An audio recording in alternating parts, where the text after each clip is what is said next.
hát trong khát về ô thật tôi đón lại phù và đầu tam thật đêm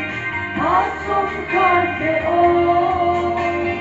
thật gắng quay lại thà cả mong tam thật đêm dẹp xa căn phố đi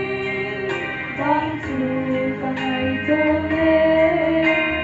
nung kia xa nhìn tim lại đi đã biến thế nằm đi căn phố lên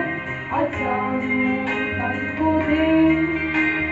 tiếng ta nhìn lại phù vô kinh tế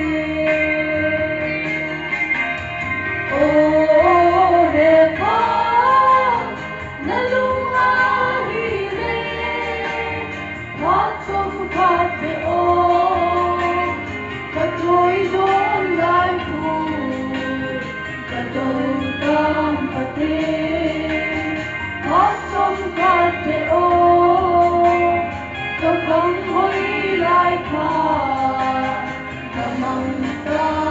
kênh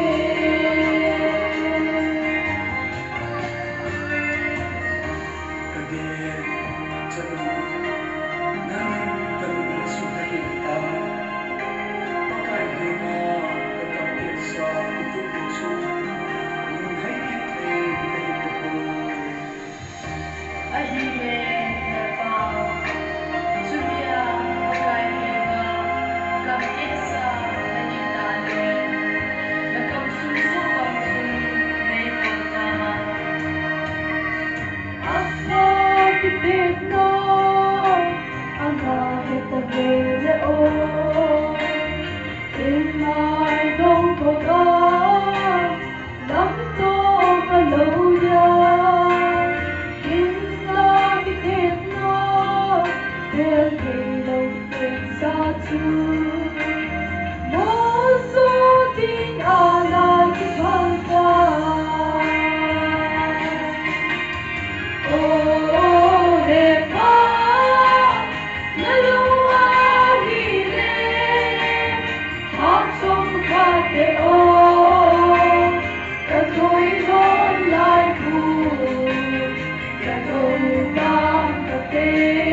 để không bỏ lỡ